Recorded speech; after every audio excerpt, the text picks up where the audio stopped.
All right, dear students, welcome back to our student well-being course. My name is Koci. I'm from Charles University in Prague. I am assistant professor. I love educating about well-being. I'm the author of the book Well-being and Success for University Students. And right now, I would like to share with you something that I worked on for quite a long time and something I find very important. And that is assessment of our students' well-being. In order to build our well-being, it's important to know where we are standing at a particular moment. That's also the reason why the book and the workbook are full of self-assessments, besides the newest theory on different building blocks and also evidence-based activities and tips. Uh, But it's not only important for you as individuals, but it's also extremely important for us as teachers and professors and university employees to understand how are you doing in matter if we want to effectively help you and if we want effectively to be here for you to do steps towards building your well-being. So in 2023, my lab and I have assessed our students' well-being at Charles University in Prague across all 17 schools. And how did we do that? Besides different sections that focused on well-being, for example, like at Diener's assessment on life satisfaction, or besides different open-ended questions where we ask students about what they think about well-being, what's well-being to them, and all these things.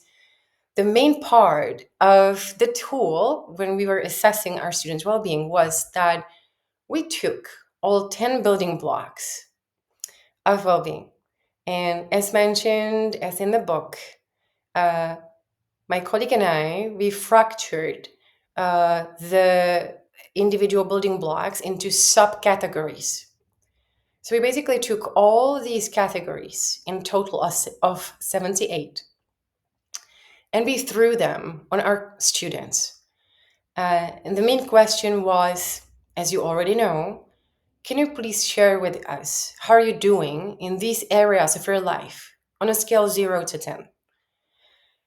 The main idea was to create a profile of well-being of our university student to see when the students as a group struggle, where can we be here for them, where can we help them, but also when are they doing well already, and to think and brainstorm on how can we use that knowledge and maybe incorporate what already helps students or where students already feel comfortable, how to incorporate to into everyday students' life.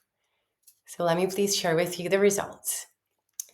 As I mentioned, we asked our students from 17 different faculties or schools, from Faculty of Education, Faculty of Economics, Faculty of Medicine, Social Sciences, and so on and so on. But we particularly asked our students who are in a third grade of their bachelor studies. Why did we do that? We wanted to have a reflection of their students' lifestyle here.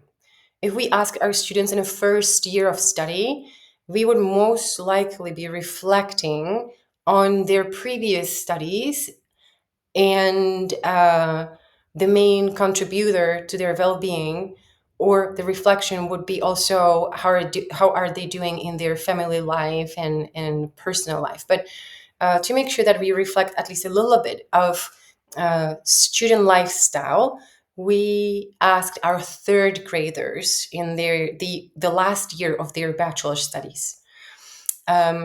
Students most often described well-being, or when we asked, what is well-being to you? uh, with one word. Most commonly, they mention peace, no stress, that's two words, satisfaction, feeling good, but also health in balance. Um, if you look at, or if we look at a Diener's life satisfaction scale, we see that majority of our students, third graders, agree, thus more than 75%, that the conditions of their life are excellent. They also agree, 65%, a little more than that, that so far they have gotten the most important things they want in their life. 61.2% said, I am satisfied with my life. 53% said, uh, in most ways, my life is close to my ideal. And let's say only 41% of students said, if I could live my life over, I would change almost nothing. So, what this shows is that, and we've done more assessments in last previous few years, and repeatedly we see that students are under a huge amount of stress. They're stressed. They're lacking sleep. They feel overwhelmed and they feel completely stressed out. But at the same time, they report that they're mostly satisfied with their life and that they are happy about their life and in their lives. That they do feel positive emotions and they do appreciate everything they have in their life, as well as we could see in these results. But let's see, I'd like to also share with you from all those 78 different areas, what were the areas where students struggle the most? And what were the areas where students feel the most confident? And I'm curious if you're going to relate, because we also hypothesize that each school has slight differences, but we also hypothesize that each university is going to have different differences. Each culture is going to have differences.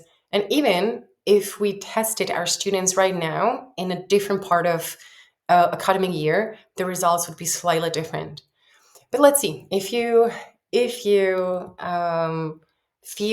like or agree that your lifestyle um, feel to you a little similar.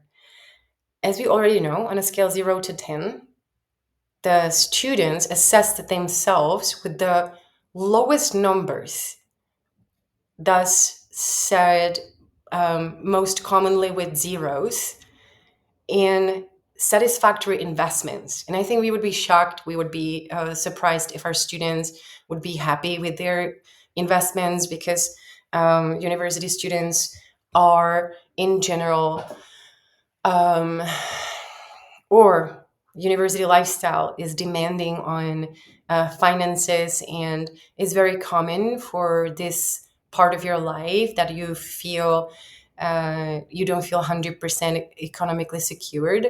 So satisfactory investments was the worst from all the 78 different areas of your life.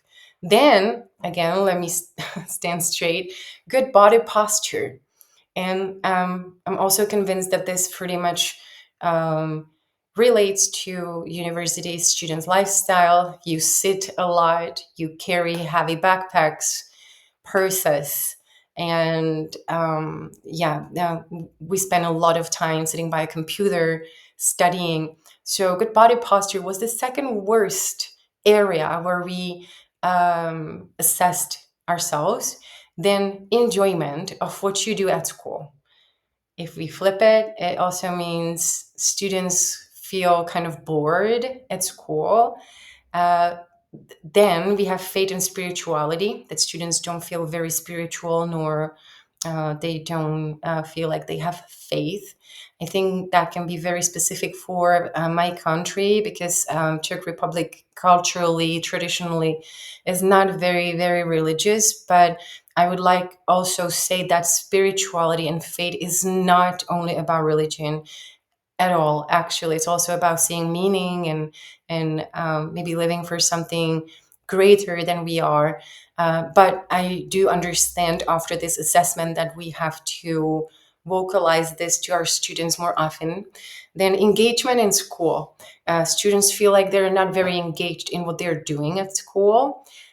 Regular relaxation. It's a huge topic. Students feel overwhelmed. They feel like they don't have time to relax. So please, please, please schedule in your calendar some time for yourself. Uh, Also, students don't see meaning in school activities, which I would also say it doesn't mean that it's not there. But for example, we as teachers could help you understand more why are we doing what we are doing at school? How can you apply that in your future life? How can is this related to your future studies and so on and so on. And you can also ask yourself, why am I doing this? How is this related to my values?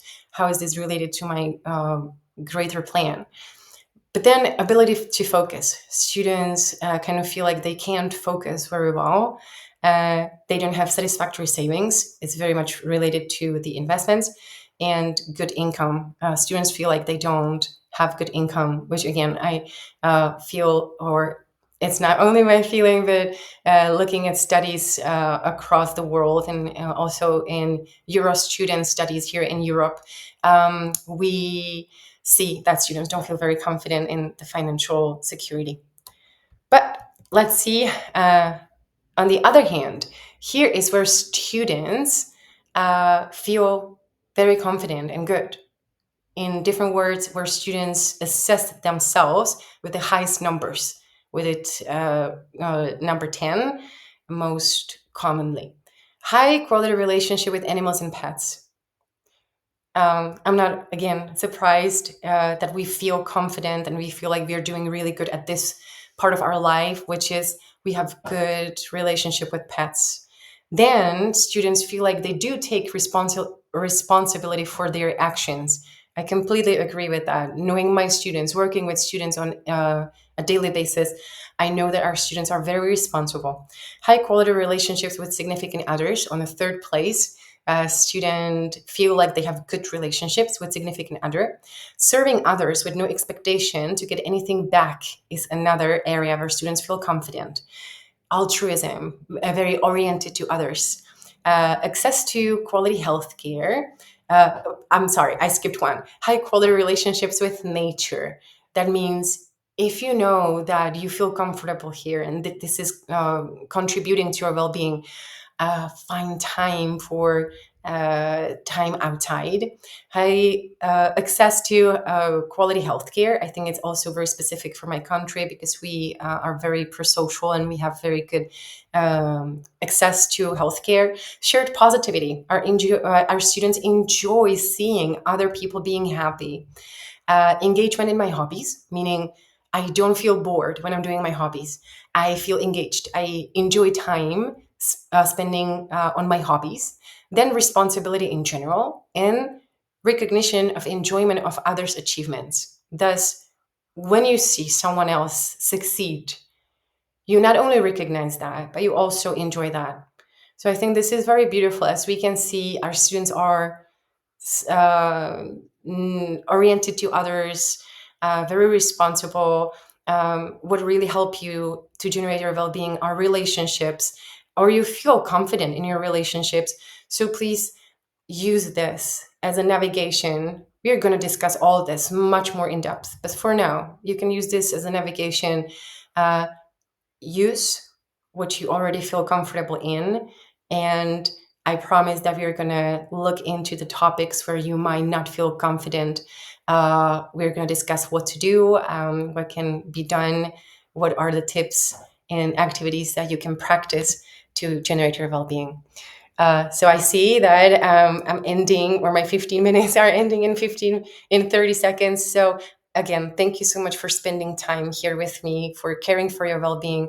I'm extremely thankful for having you here, and I'm going to be looking forward to seeing you in our another video. Until then, be well, and I will see you soon. Thank you.